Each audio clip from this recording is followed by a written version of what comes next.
Ladies and gentlemen, sometimes in life, you have to judge a book by the cover. Don't be afraid to judge a book by its cover. Sometimes that could save your life or save the life of someone else. Especially as a parent.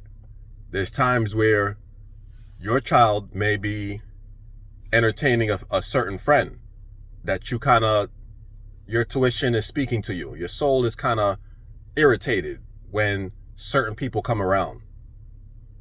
You should listen to that. Don't be afraid to listen to your soul. Because one thing I've learned is body language is very, very loud. A lot of people think someone has to open up their mouth for them to get to know someone. Not all the time. Sometimes body language tells you all you need to know about a person. How people present themselves before they even start talking to you. Their gestures. How their gestures are when their mouth is closed. The things they do, their actions. All of that is speaking volumes to you. So when some of your kids' friends come around, sometimes the parents' influence leaves a stench on their children, which then emanates to your kids. Listen to that again. The stench that a parent's negative influence can leave on their kids can emanate towards your children. No matter how much righteous teachings you try to give to your kids, they could be around that wrong crowd that's showing them new things that they never seen before. And these things are not always good. So that's why I said, don't be afraid to judge a book by its cover. I'm at a point where I definitely judge books by the cover. In fact, I don't even have to read chapter 1. I have a whole synopsis of the story before I even think of opening the cover.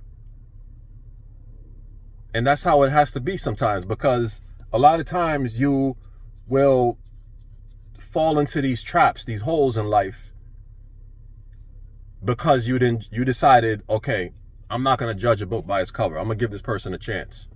Not saying you always shouldn't give a person a chance, but you also have to know that you gotta trust your instinct. You gotta trust it. Your intuition is speaking to you. People's body language, people's aura speaks volumes. These are things you must listen to as well. Sometimes people give you spoilers. Books can give you spoilers. So before you think you got to turn the book over and read the back cover, you don't even have to sometimes. People will give you spoilers about what they're about, what their whole story is about. And you can close that chapter before you even read it. Because this is dealing with your kids' safety, your kids' well-being for the future. All of these things play a role. So if you feel like a certain child may not be a good influence on your child, your soul should be perking up. Your soul's alert notification. Something should be coming up. Something isn't right.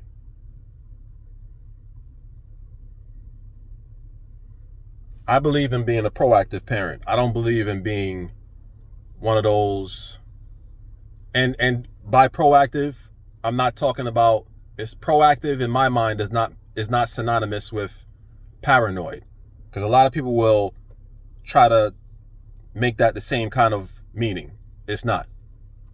Proactive is different than paranoid. There are some paranoid parents out there. Being proactive is completely different than being paranoid. I'm a proactive parent.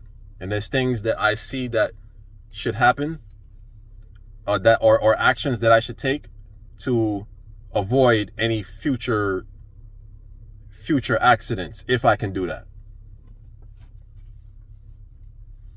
So honestly, as a parent, you really gotta look at your actions and see what it is that you can best do that'll help your child for the future.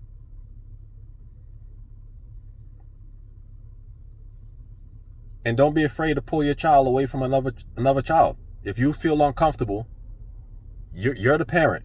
No other parent is going to sit up there and protect your child like you will. Anything goes down, you're going to be the best option for your child. You. Remember that.